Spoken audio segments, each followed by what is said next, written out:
Today we've got Andrew Hoog from viaForensics, correct? That's correct. All right. And he's going to give us a brief chat on digital forensics. digital forensics. All right. Well, first of all, I want to thank Google for the invite today. Most of the companies that we end up working with would like us to go out of business. And instead, I met Fitz a little while ago, and he said, hey, why don't you come out and give a talk about digital forensics? And I said, I'd love to do that.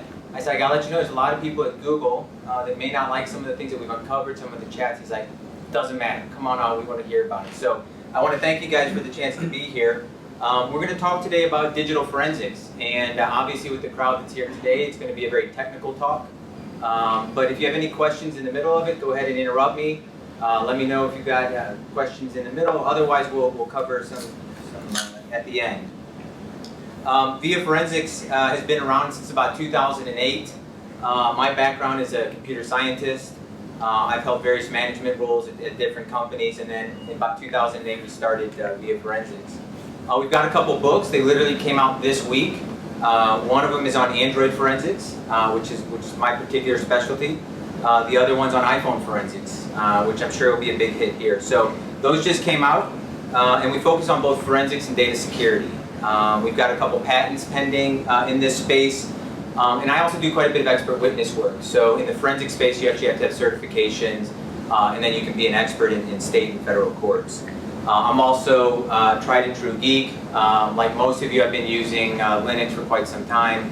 And I remember the first time I ever learned Linux, Q Special Edition came out with an 800-page book, and I literally opened it up, started at page 1, and went through the whole thing. I was hooked from there. And haven't looked back since. We do quite a bit of work in the mobile space. I'm going to just tell you a quick story. This gentleman approached us and needed his phone examined, and so we said, okay, well, what kind of phone is it? Is it an Android device? Those guys are rolling out 400,000 devices a day. He's like, no, it's not an Android device. We said, how about iOS? Is it an iPhone? You've got 200 million iPhones out there. He's like, oh, no. He said, I don't have a smartphone. I have a BlackBerry. So. We do quite a bit of work in the mobile space, and again, iPhone and Android is really where we spend quite a bit of time. Today's talk is really meant to be an overview of digital forensics. It's going to be a quick run through. We're going to skip over some of the detailed and boring stuff. We're going to jump right into examples and give you, if you're interested in tinkering in this space, it'll give you some things that you can go back and install on your workstation and start playing around with it. But briefly, digital forensics is a science. It's recognized as a science, which is why I can be an expert in federal court. And we're interested in the preservation and then analysis and reporting of digital artifacts. And so that typically would cover computers, laptops, obviously things like thumb drives, USB storage. Mobile phones have become a very, very big deal. That's where we chose to specialize electronic documents that are used in court cases. What we'll talk about near the very end is that forensics is typically a reactive science. So we get called in when there's been a problem. There's been a civil lawsuit, a criminal case, an intrusion, incident response. The big thing that we're interested in as kind of a tech startup company is we do all the forensics cases, and that's kind of fun and interesting. You learn a bunch of stuff. What gets really exciting is when you move forensics out of the reactive and move it into the proactive space. And so near the end, we'll cover a couple of topics in mobile app security and in enterprise security that kind of can think outside the typical forensics box of being a reactive after the scene and come in and do things proactively. So real quickly, the 3 types of storage devices that we typically deal with: the traditional hard drive, spinning magnetic media. That's pretty simple. We can physically disconnect these things, hook up write blockers, and deal with them. The solid-state drives have come out. Every time a new technology comes out, there's a bunch of naysayers in the industry that say, this is going to change, you're not going to recover any data, it's forensics is over, and that never happens. So obviously we deal with solid-state drives, and they have their own kind of host of issues and challenges that they come with.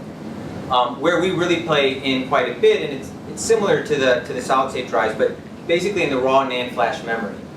And so this is the type of memory that you'll find on a smartphone, on a USB thumb drive, other types of portable devices. They're obviously not easy to remove. We have some techniques where you can hook up JTAG clips and take over the CPU and basically pull data out in a debug mode. You can do some chip-off work where you basically take hot air, blast the chip off of the PCB, put it into a special reader, and you can pull the data off that way. But for the most part, you're not pulling data off of these devices with a physical technique, so you have to come up with other ways to image them. The other big thing about NAND flash, and the reason why I spend a lot of time on this, is that NAND flash has really changed the forensics, and the security space. So there's some unique characteristics. Average NAND flash can only have about 10,000 writes. It won't sustain a charge after that.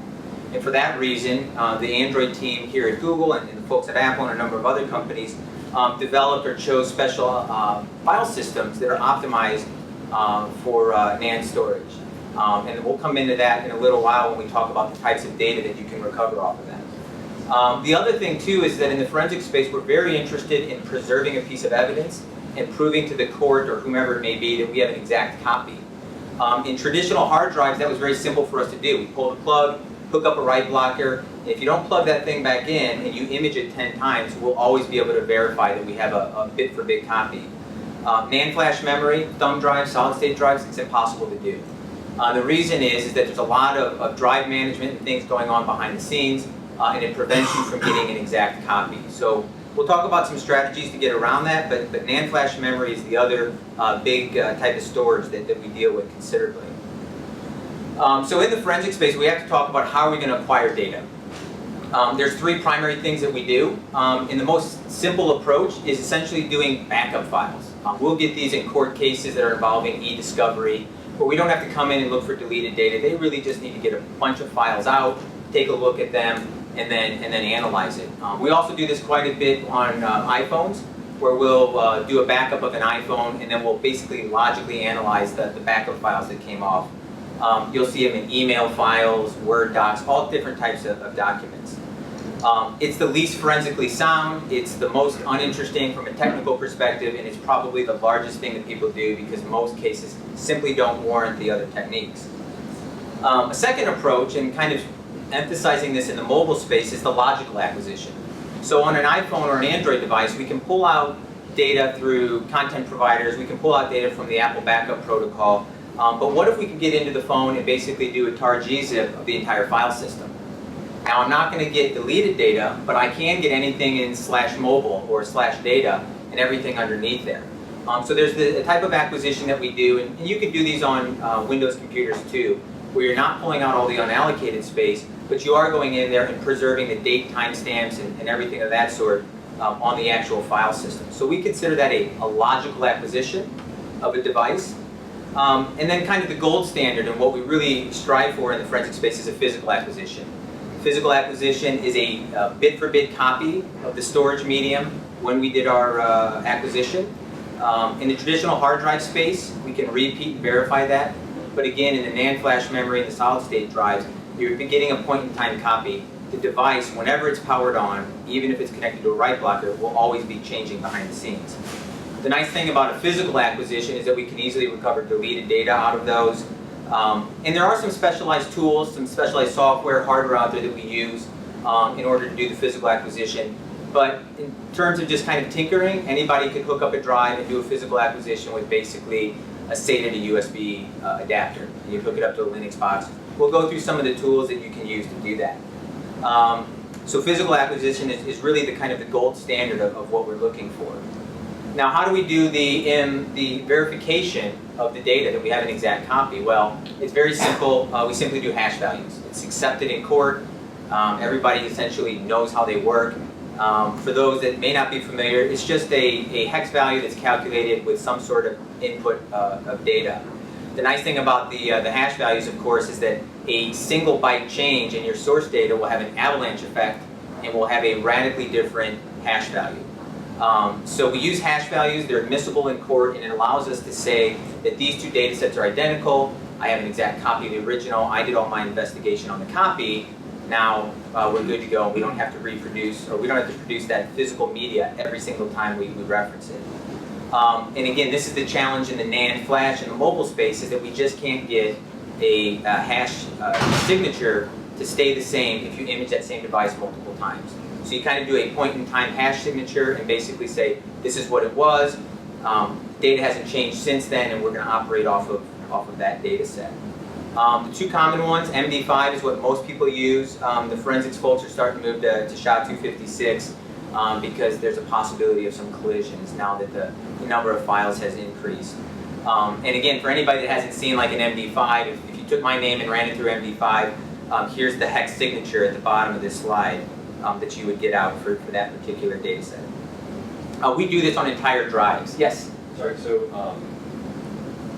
and I apologize for this, I didn't quite catch it. So I know that if you've got NAND flash hooked up, then there's some like wear leveling layer there that's like moving things around as you do additional writes, that would explain why you're not getting a good bit identical hash. Exactly. But if you turn off writes to the thing, should we be able to get a repeatable hash off the flash as well? The problem is behind the scenes, even if you're not writing, the disk is still managing its space actively. And so there's wear leveling, and it's very difficult for forensics folks to come in because most of the information in that topic is intellectual property. So when we grab a solid state drive from Toshiba or Intel, they don't tell you what they're doing. They don't tell you what they're doing. The wear leveling, the bad block management, the re-manipulating of moving data around to optimize it, all of that happens behind the scenes. We're not aware of it.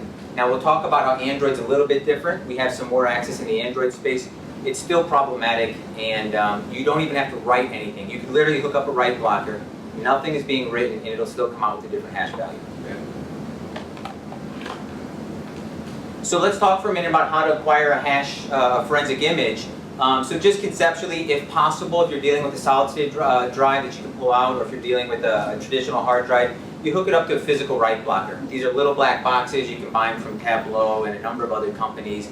And that physically prevents any writes from ever going back to the drive. It essentially intercepts them and that doesn't pass them through.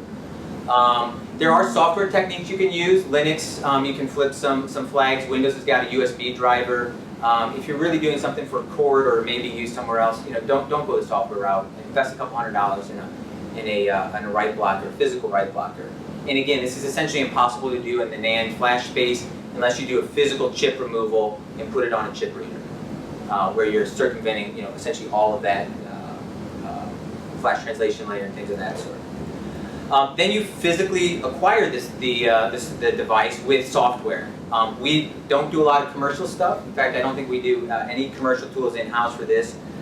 So we primarily focus on open source, and the presentation will just give you examples all in open source. There's a whole bunch of different tools out there. They're maintained sometimes by different federal agencies, by different forensics companies. There's a couple examples up here. The Department of Defense DC3 DD is the one that we use the most, and we'll go through an example. There's also some free tools out there. For instance, FTK puts out an imager. FTK is a commercial forensics company, but they have a free imager out there that you can use to acquire an image. So you can download that and run it command line or GUI in Windows and I think a couple other environments. And then there's the full-blown commercial tools that will also do this. So a lot of forensic shops go down the commercial, they kind of drink that Kool-Aid, and then they'll do all of their acquisition and analysis in a particular commercial tool. After you do the forensic analysis, you then want to do the verification where you essentially reread the source device and you compare the hash signature and make sure that you have that identical copy. So here's an example. You guys can refer back to this. We're going to post this out on viaForensics.com on our website. Anybody can take a look at it. And I know the Google folks are going to put this up on YouTube. But the Department of Defense has a cybercrime center. They have a vested interest in making sure there's validated software that works and allows them to do their job. And so they put that out there as open source. It's a patched version of DD that you've seen on many Unix systems. But they build in a number of features that are helpful in the forensic space. And so I put an example up here where essentially you pass in the DC3DD command, you give it your source device, which would typically be /dev SDA or SDB, whatever essentially device has been assigned by the operating system. We always put you put of equals, so this is the output file that you're going to write it to. So you give it some name like drive001DD. Turn on verbose, do a hash signature on the fly, track that in a log file, and then the very last thing is rec equals off, and that basically determines how do you handle when the drive has errors. So we were actually shipped 2 drives yesterday. It was going to be a 1-day turnaround. We're going to get it back and overnight it to that same day. in which, both drives are throwing out read errors. So we're unable to acquire the drive and get a hash signature. So this tells the program what to do when you encounter an error. And so we basically say, if you see an error, do you want to keep going with the recovery, or do you want to stop and then go figure out what to do next? Compile this from source. If you're going to use this on a workstation, it takes like 10 seconds. You can just download it from SourceForge. And I just gave an example here. On the second line, you can see write protect is on. This was a 500 gig hard drive. When you do a physical write blocker and you connect it up, if you look into the system messages or D message on a Linux box or whatever, you'll actually see write protect is on, so that the operating system has detected that it's unable to write to the device. And so this is the type of logs that we capture to show the process that we used. About 10% of our cases involve failing hard drives. So what do you do with those? You don't want to throw in the towel and say we can't get anything off this device. So you have that little flag that says, hey, what do you want to do? You either stop when you have an error, and then decide, hey, I'm going to go down a totally different path and try to figure out what I'm going to do. A lot of times people will continue on air and simply pad the sectors that you can't read and pad them with nulls. That way you maintain the same size of the DD image as the actual hard drive. You rip past the bad blocks and you pad them with zeros. And then you decide, what do? You go back and explain that later, or how do you want to deal with it? The other option that exists is that you skip the bad blocks, and that's probably a really bad idea. If you image a 500 gig hard drive and 499 gigs come through, you've got a problem explaining, hey, why are these differences? So this is an example here of what you'll see or what you don't want to see. We were imaging a hard drive that was connected to SDE. We start getting abort commands. It can't sense the information, and then it says, hey, I can't read this sector. I've got a buffer error. I can't do anything. The trick that we found, and it's great software, is, again, this is an open source under the GNU project, is DD Rescue. It's an extremely powerful program. You go out there, you compile it. What it does is it begins to read the drive as fast as it can. As soon as it starts hitting bad blocks, it essentially skips over them and it keeps going. And the idea is, if your hard drive is going to fail, let's rip every piece of data we can off of it as quick as possible. As soon as we get to the end of the drive, it maintains a list of which blocks are bad, and then it goes back and it takes the size of the sector that it reads and it makes it smaller and smaller and smaller. Now it takes a long time, but we typically get very, very good recovery by skipping over the bad blocks. It has the ability to read things backwards, to read them direct or indirect. It has a whole bunch of different options. So if you ever have a hard drive for a family member, which is, I'm sure you guys have gotten these requests before, the hard drive is partially failed, all's not lost. Take a look at DD Rescue.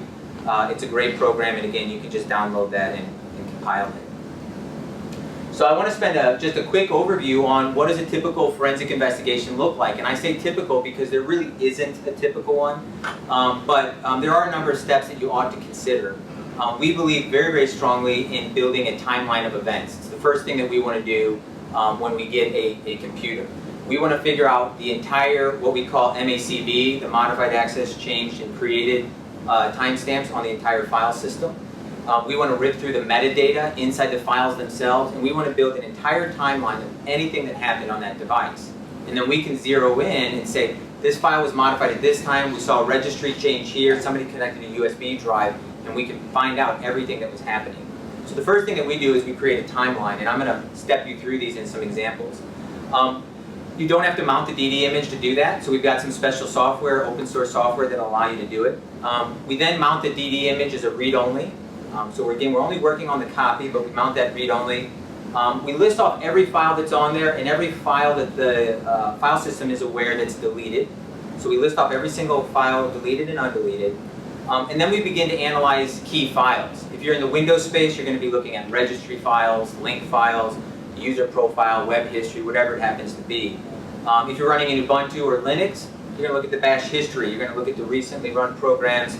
You're going to look at the VFS metadata about the file systems that have been connected. You're going to try to basically piece together all of the information on the system. At that point, we typically move into recovering deleted files that may be important to the case. Now, deleted files are typically still referenced inside the database, if you will, of the file system. So in an NTFS file system, you have the master file table, the MFT. You've got the FAT file system, has their own FAT table.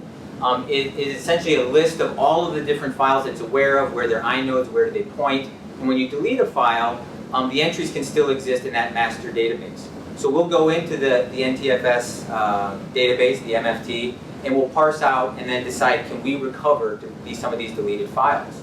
We'll show you an example of that in a minute. If you're unable to recover them, there's still the possibility that the data exists in what we call unallocated space. Space that was perhaps allocated at some point. The operating system says, I am not using this anymore, but maybe there are files or file fragments in there. So we'll use a technique called file carving to go in and see if we can extract out or carve out unallocated files that are unallocated. Then we may do something like a full index search of the DD image and a full index search of all of the logical files so that we can come in, search them, look for keywords and things of that sort. And then from there, it really goes in a million directions. People hide sensitive data in other files. That's called stenography. You can go in and try to figure these things out. So there's a million different specialties that happen in the forensic space. But these first 6 or 7 steps are really what you're going to do in many, many investigations to get them started. So this kind of part of the talk, we're going to go into specific examples. These are all open source tools that, again, you can download and install. There's an excellent tool. We use it all the time. It's called the Sleuth Kit. It's written by Brian Carrier. He still actively maintains it. He also wrote a fantastic book called, we call it FSFA. It's File System Forensic Analysis. It's 400 pages of everything you wanted or didn't want to know about file systems. And if you have insomnia, and with all respect to Brian, pick up that book late in the evening, you'll be set. Or pick up our book, it's pretty much the same thing. But when you need to go in there and understand why did Microsoft update this time in milliseconds, this one in an hour, and then here it's every 2 seconds, Brian's got all the details in this book. And it's kind of the Bible for forensics people when it comes to file systems. So he's got the book, and then he has the Sleuth Kit that's out there. You can install it with different Ubuntu packages and whatnot, but again, if you're going to be playing around with this, just download it from source. It's very, very simple to compile. He pushed out an update 2 or 3 days ago. It supports a lot of file systems that you may run into, NTFS, FAT, different Unix file systems, CD-ROMs, and it's just sitting out there at sleuthkit.org. So we're going to spend a few slides going through some examples. One of the first programs you'll find out there is called MMLS. Media Management LS, if you will. And that basically gives you partition info. So if you look at the screen here, you can see that I'm doing an MMLS on DevSDB. So that's on a physically connected disk. You can just as well do these on DD images.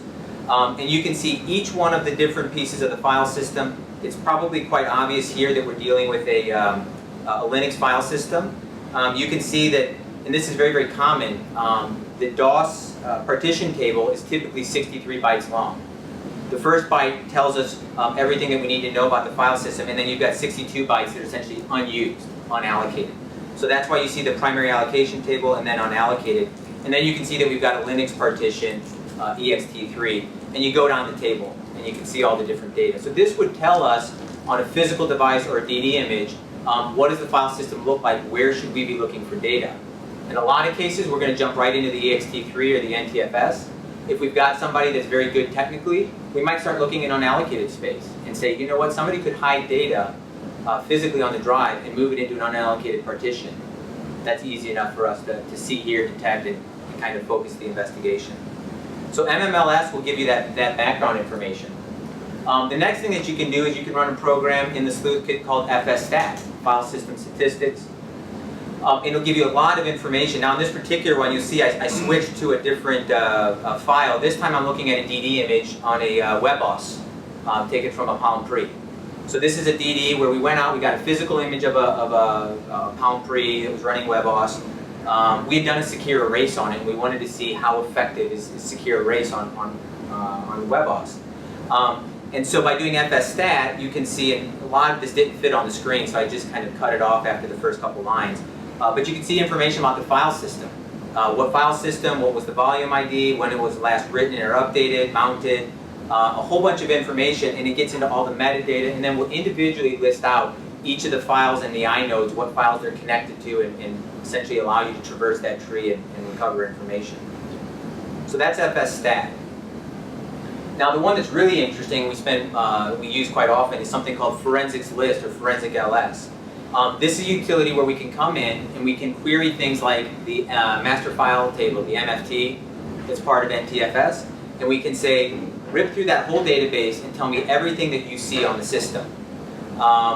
You can provide different offsets, so you can take a DD image and you can just examine that third partition or that fourth partition. So FLS will basically rip through and pull out everything about the file system that it can find. Again, I refer back to this MACB. This is going to give us any time that a file is modified, accessed, changed, or deleted. And we use this to build our timeline analysis. And here's an example of a command.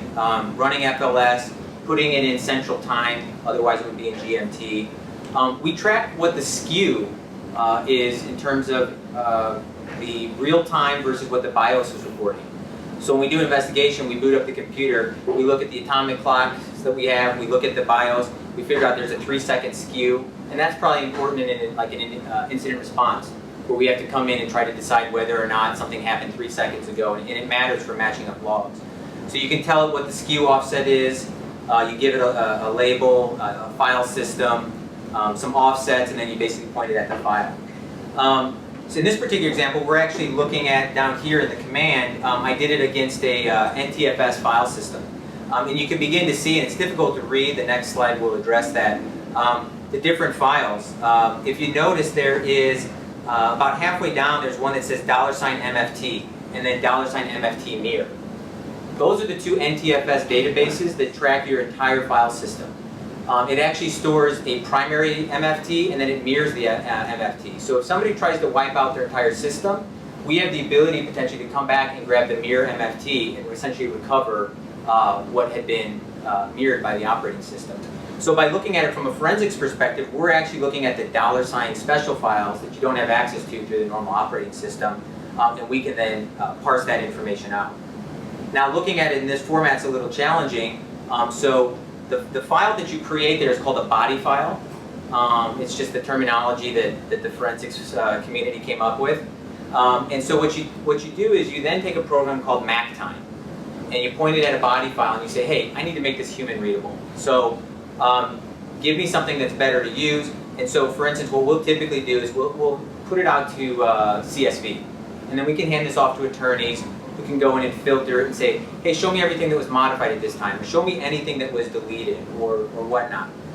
In this particular example, I'm going to go back one page. Well, in this particular example, maybe we cover it later, you can actually see the files that have been deleted and the files that have been deleted and reallocated. If they've been reallocated, that space has been reused by another file, and we don't have the ability to recover it. If it simply shows up as deleted, we have tools that will then jump in and recover that deleted information off of the drive and the DD image. So once you have the DD image, you've got a forensics copy, you've got your hash signature. Now what do you want to do? You need to mount that DD image. You need to be able to open that single file up and do stuff on it. I was just wondering, in what circumstances does a record of the file actually stay on the disk? Either as just deleted or as reallocated. So if somebody deletes it, and I actually had a different example, and I think I changed it out at the last minute, but if somebody comes in and deletes a file on an NTFS file system, and we'll talk about YAFS2 next, which is a log structured file system. It's totally different in how they handle it. But essentially, that record stays in the MFT database until it gets reallocated, until the file system says, hey, I need to reuse that space. And so what we end up having is the file system marks it as deleted, but it's still sitting there. It's still allocated on the disk. It's still referenced as deleted, but it's never shown up in the actual file system. So when you come in with like FLS, you'll find tons of references to deleted files that are sitting there and recoverable. Now, there's another case where it's still sitting in the MFT, but some of the sectors on the disk that were comprising that file get reallocated for another file. And then we have a situation where we're aware that the file existed, but part or all of it has been reused on the disk. And so then we get a status back of deleted/reallocated. But for most NTFS systems, files that you deleted years ago still show up? It's kind of a mix. The system level files tend to get reallocated quite a bit. but we find a lot of user space files that we do end up recovering, and it depends. If somebody had a 250 gig hard drive, they only use 30 gigs, let's say they came in there and deleted all their files, or went into Internet Explorer and tried to do a clear cache because they wanted to hide what they were doing, we'll essentially recover all of that. Yeah. Now, if it was 5 years ago, it kind of depends. You'll still have the record of the file. A lot of times you'll have the record unless the MFT itself does some cleanup and basically, completely gets rid of that. But in general, we see all that information. So in this particular example, we need to mount the DD image. So we come in with MMLS and we take a look at a DD image that we have out there. Just like you saw with the physical disk, you can see the partition table. This actually was pulled out of an Android device and was the SD card. So we pulled out the SD card, we imaged it, and we can see that unlike most hard drives, we actually have the primary partition table in the first of basically one sector, and then we have 129 bytes that are unallocated, 128, and then on the 129th byte we jump into the FAT16 file system. So we basically use that information, that 129, to then go out and mount the file system. So we go out, we create a directory, and with sudo access you basically say, hey, I want you to mount a vFAT file system. I want you to mount it on the loopback. So we're setting a loopback device because we don't have a physical device that we're using. Mount it read-only, and here's my offset. The offset number is basically the start of the FAT16 times the size of the sectors. So 129 times 512 will lead you out to 66048. So it tells mount to seek out to that part of the file, to mount this read-only as a FAT file system, and then here's my DD file and where to mount it. If you then go out and take a look at your mount tables, you'll see that on dev loop 0, we have a vFAT file system, and then you can see that the vFAT file system here at the very bottom is got 1.9 gigs, 244 megs are used. So you can basically mount that DD image on your workstation. At that point in time, you jump in and you do any analysis that you want because you're working on a read-only copy of the original source media. So a couple more slides that I want to just kind of give you some ideas. There's a gentleman I've been speaking with for probably over a year now, Christian Jorgensen. He's out of Iceland. He developed log to timeline, which I slightly misspelled in the header here. But log to timeline was Christian's attempt to basically say there's a lot of valuable metadata in individual files, sitting in registry files. I can pull out timing info from registry files, from event logs, from the MFT, prefetch, browser history, flash cookies done by the flash stub. So he's got 46 different file types that he can extract timeline data out of. And so if you download his software and essentially compile that, he'll export it out to 10 different formats. It's just sitting out there at log to timeline. It's great software. And so what we do is we run a piece of his software is called Time Scanner. So we basically tell Time Scanner to go in, to look at the mount SD card directory that we mounted the file system at, to put everything in central time zone, and to rip out any piece of forensic metadata, timeline metadata it can of all the files that it finds. And so it'll find DLLs, what time the DLLs were created, what sort of cookies are found, and any kind of information, and it'll put that into a body file. We take that same body file that the sleuth kit helped us build, put those two things together, and then we run map time against it and create, basically called it a super timeline. So we've got every piece of information we could want, or that we could possibly extract out of that device, and now we've got the timeline. A couple other tools to mention, Harlan Carvey, he's also published quite a few books with Syngress. He focuses really only in the Windows space, and he developed a tool called Regripper. A lot of people use this. It's again written in Perl. I tried to convince Christian to move to Python, and I think he's considering it. Harlan does all his stuff in Perl, and he actually wrote it for the Windows platform, but there is a Linux port to it, which is the one that we use. And the goal of Regripper is essentially to parse out the Windows registry files and pull out every piece of information they can possibly get out of the registry. And it's pretty amazing what you can find buried in the registry. So you can go out to regripper.wordpress.com and essentially download that tool, compile it, and you specify the registry file, and then what sort of data you want to extract from it. This is open source software, and it'll rip out tons of data about a Windows system. The last tool that I want to talk about is Scalpel. Scalpel is a file carving utility. Again, this is open source. For years and years and years, it was sitting at 1.60, and about a month ago, they released a 2.0 version. So you can go out to the website and download Scalpel, and compile it and download it. And they don't actually have a make install, but you can basically copy it out to user local bin. And what you do in Scalpel is that many files have a magic number at the very top, and we can identify a SQLite file, we can identify a JPEG. And so what Scalpel does is it rips through the DD image, and it says, hey, I'm looking for any of these known file headers. They specify a bunch of them ahead of time for you. You can basically put your own ones in there. And anytime it finds it, it then will parse through the system and look for the footer. If it has a defined footer, it'll go through and do 10K or 800K or whatever you tell it to do. It'll look for a separate type of identifier and then reverse and go backwards. So some PDF files, you need to find the start, find a bottom marker, and then go back up a couple spots, and so it'll find the last one. So there's a lot of functionality built into Scalpel that will allow you to carve files out of the file system. So there's kind of a standard scalpel.conf that comes with it. We've developed our own Scalpel configuration files for both Android and iPhone because they are different types of file system, and we're pulling out different information. All of that goes into a Scalpel output directory, and then you can go in and see all of the recovered files. So I'm going to shift gears here, and I'm going to talk a little bit about the Android space. Android obviously uses NAND flash memory. This is, again, we have a specialty in this. We've got our books are out. We've got some commercial software. Unlike iPhone and other platforms, the Android folks decided to not have NAND flash memory where the manufacturer had to use a certain one. So it allows them to use any NAND flash that they want, and they provide this layer that sits between the developer and the NAND flash called the flash translation layer that basically exposes the flash as a block device. So that is implemented in software in the Android space, and the flash translation handles the wear leveling, bad block management, some of the stuff we were talking about earlier.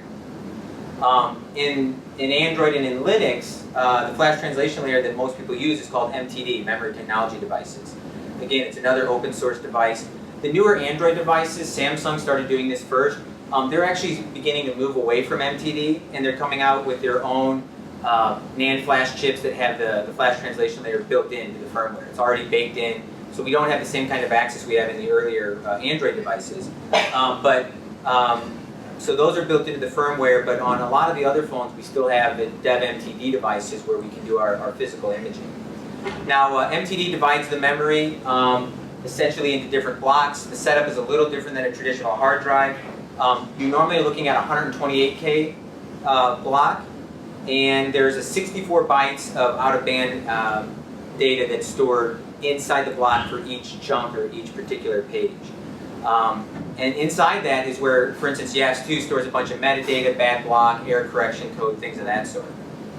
So this is kind of what it looks like in the Android space. So if you have an Android device using the MTD, memory technology devices, to access your NAND memory, you basically have 132K is your block size because you have 64 2 kilobyte chunks, and after each one of these 2K chunks, you have 64 bytes of out-of-band data. The great thing about doing forensics on Android with MTD is that when you're able to get your hands on the OOB data, you can do a lot more with the devices because we're actually seeing how the NAND flash is being managed by the flash translation layer. So we can see where our bad blocks have been marked. What is the wear leveling technique? Can we reassemble the blocks back in block order allocation even though they're scattered all out over the physical image? So that is a big change for us and something that in the Android space we're now able to do, and this is kind of what it looks like. As we talked about earlier, there's a couple different forensic techniques that you use. You've got your physical techniques, but the first thing that you start out with is a logical recovery. Most cases, it's sufficient to start there. It's the least complex. In the Android space, you do logical recoveries using content providers. And that's an interface that the Android team built in to allow apps to share data. So we essentially come in, we say, hey, we want to share take some of that information that's being shared. We have a free tool that we developed. We give it away to law enforcement and different government agencies. It's called AF Logical. And it basically goes out and it takes the content providers, it reads that information logically, so it won't get any deleted data, and then it stores it and analyzes it. We actually, about 10 days ago, released a commercial tool based on AF Logical that takes all of the manual stuff that had to be done does different analysis on it, and it puts it into a virtual machine and makes it point and click kind of easy. So logical recoveries are the primary thing that people do on Android devices. But we're interested in moving beyond those content providers, the CPROs, because we're only getting the information that the Android developer chose to share with us. So we can pull out SMS, we can pull out, right now we pull out about 45 content providers. We're working on a new version that may pull out a couple hundred, but it's still a limited amount of data. So to get beyond the content providers, you basically need to escalate privileges. You need to get some sort of access to the device. Now, if you had the original Google Dev phones, you just had SU access, that was great, no problem. This talk is not about how to get root on Android. If you want to do that, get Google Dev phone, go out to XDA, go buy our book. So we're not really going to cover how to do that, but basically if you escalate privileges on the device, you can then take the next step forward, which says, all right, I want to tar gzip of the entire file system. It's not the same as having unallocated, but it is going to get us everything under /data/data. And if you're familiar in the Android space, if you can get that directory, you've got a lot of what you need. So that would be all of the SQLite databases, preferences, files, pictures, images that app developers are storing inside their protected space that they get when they spin up an APK. So if we can escalate privileges, then we'll go for a logical acquisition. You can push tar up to the phone as long as you recompile it for the ARM platform, and you can tar gzip it and send it out like over Netcat. Or you could just do something like an ADB. ADB has a recursive poll. We have some issues when you do large recursive polls that you can run into some issues. So in general, if we're doing it for a case, we'll do a tar gzip and send it out over Netcat. But the real goal in the forensic space, of course, is this physical acquisition. And so in the Android space, once you've escalated privileges, and quite frankly, it's the same deal in the iPhone space. You get escalated privileges, and then you've got two options. In the Android space, DD comes built in. I love it. There's no copy command. There's no CP command in Android. If you want to copy a file and you've got shell access, you have to DD it from one spot to the next. And I like that, and it makes me smile, and it mostly confuses everybody else. If you do the DD does not have access to the out-of-band data. So if you go out and you do a DD on one of the MTD devices, you're actually not going to get all of the information that you would want for forensic analysis. Now, it gives you quite a bit of data. It's going to get you unallocated data, but it's not going to get you all the pieces of the puzzle. So what you really need to do, and this took us, some folks, other people, some time to figure out, but you need to go in there and do a full NAND dump. That's going to include all of that out-of-band data that we talked about. We have a custom version of NAND dump that we developed. It allows us to get the full dump of the MTD partition, and then on top of that, you have to deal with things like bad blocks and things of that sort. So we basically built our own. You could go out and compile some of the NAND dumps out there that are available and do it for ARM and essentially use that as well. And once you do that, now you can take advantages of all of the special stuff that you get with YAS2. YAS2 is the file system that originally Google chose. It's basically being moved away from, and some people are running ext3, some people are now, the Google team or Android teams moving to ext4. But YAS2 is great. It was open source.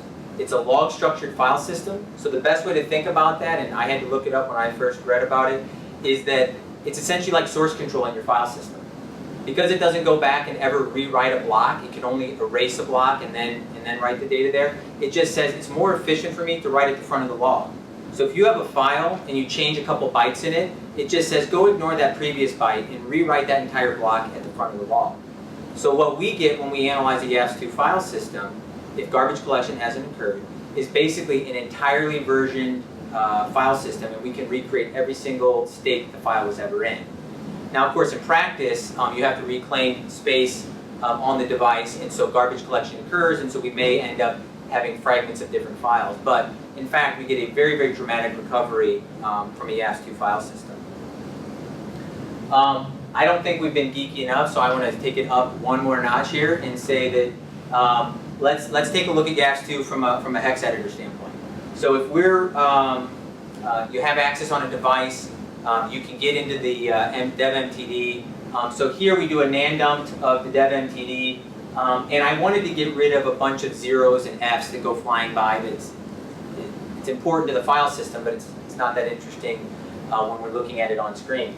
So what you essentially have here is we're looking at the raw flash NAND dump of a particular file. At the very top, you can see that file1.txt is the name. The YAFS2 file system has basically two types of data. It either has an object header or it has object data. What we're looking at here is an object header. So this is giving us the file name. And then most people would say, well, there's no other information over here. There's nothing else I can do. So look, there's just a bunch of binary data and a couple characters. Let's move on. But honestly, there's quite a bit more information here. You just have to look at the YAFS2 source code, figure out what it is. So Android stores integers in little endian, so right to left. And if you look in here, and I've highlighted a couple different things, you'll see a repeating pattern of 63, 99, D5, D4. In the end, this ends up being a timestamp. So what you've got is you've got a little endian number at the byte level. So you actually have to completely reverse these guys. So you take that 6399 and you flip it around completely. So you end up with 4D5D9936. You take that number, that hex number, and you convert it to a base 10 number. You come out with a timestamp. And actually, Android does timestamps in milliseconds for the most part. And so you end up getting the number of milliseconds since 1970. As soon as you recognize that date format, you can pass it into a number of tools, convert that date format to a date timestamp. So file1.txt was written on Thursday, February 17th at 3:55 p.m., which means that I was working on my book in the middle of a workday in mid-February. So this is actually an example that we've taken out of the book. But it's very interesting. With the YAFS2 file system, you can essentially come back in, rip out all of the object header files, and recreate every single time that a file was accessed, modified, or changed on the entire file system. And so what you have to do is you got to get into the source code. You have to look at this stuff in hex. You have to try to figure out what the data looks like, and then essentially write programs. The type of stuff that we're doing here is not supported in the commercial forensics tools for the most part. So what we tend to do is we spend a couple years ahead of where the big forensics tools are going to be, and we write our own Python scripts to essentially rip through a DD image, pull out the OOB stuff and do some data carving, go back in, re-put the file system back in block allocation order, start ripping out the object headers, build a timeline, and let's figure out what happened on this device. So by starting with the basic tools, the sleuth kit, DD, hex editors, you can basically get physical images of these devices, work your way all the way up into the hex dumps, and then begin to figure out the file system structure. YAFS2 is interesting. They actually don't track the access time, because every time a file was accessed, they didn't want to rewrite a new object header, which would be a new write to the NAND flash, which would ultimately wear the device out. So there's an A time that's in there that's actually the first time that it was created, and then they never update the access time after that. But they do also track the modified time and the change time of a file. You can pull out the object ID that's out in the out of band. You can do different cross-referencing and basically figure out, what file is this, what inode, what are the different blocks that are used in the allocated.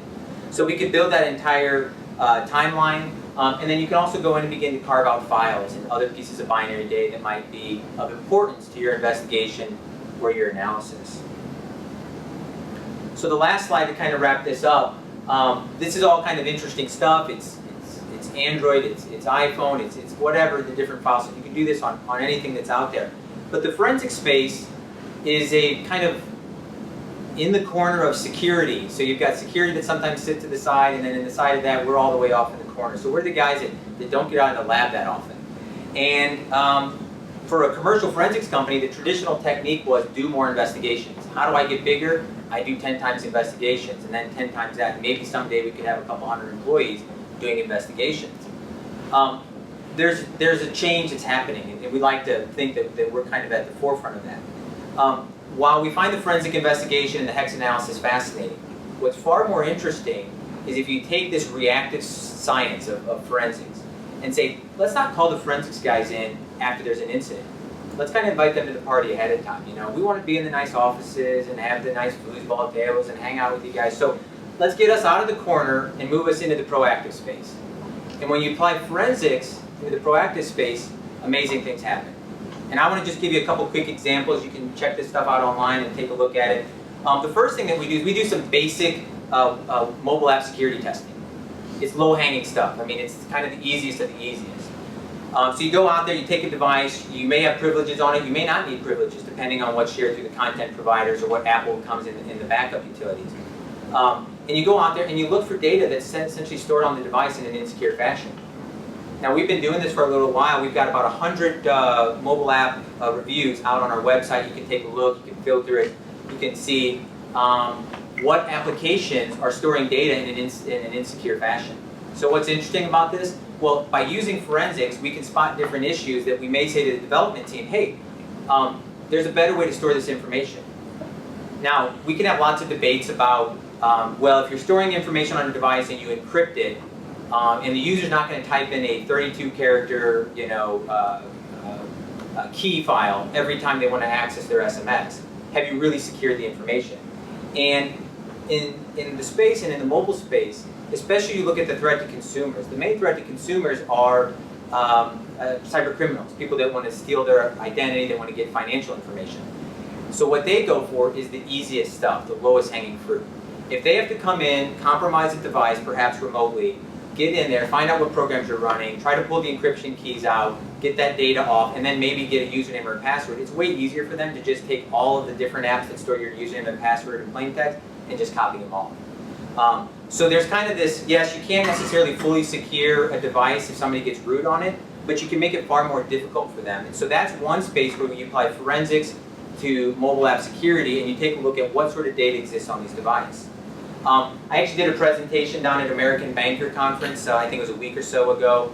So there's a lot more information about this, and if you hit that second link, you can kind of go through the presentation and get some more details on, hey, how do you apply forensics in this space? What kind of information can be recovered?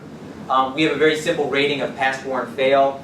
Something around 17% of the apps pass. I think somewhere around 30 or so % get a warning, and almost 50% of the apps fail the most basic tests. And that would be information that you would typically consider private, that would be protected by a username and a password, is basically trivial to pull off the device.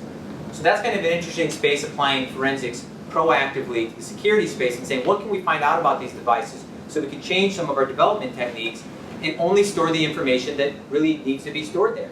If my Android device or my iPhone or whatever I happen to have is always online, then why do you have to cache certain pieces of info? Now, there are applications that require data to be cached, and in those particular cases you do a balance between security and usability and a number of other things. But a lot of times we'll simply find information that has no business being on the device and it's just sitting there. So that's kind of an interesting application in the mobile space.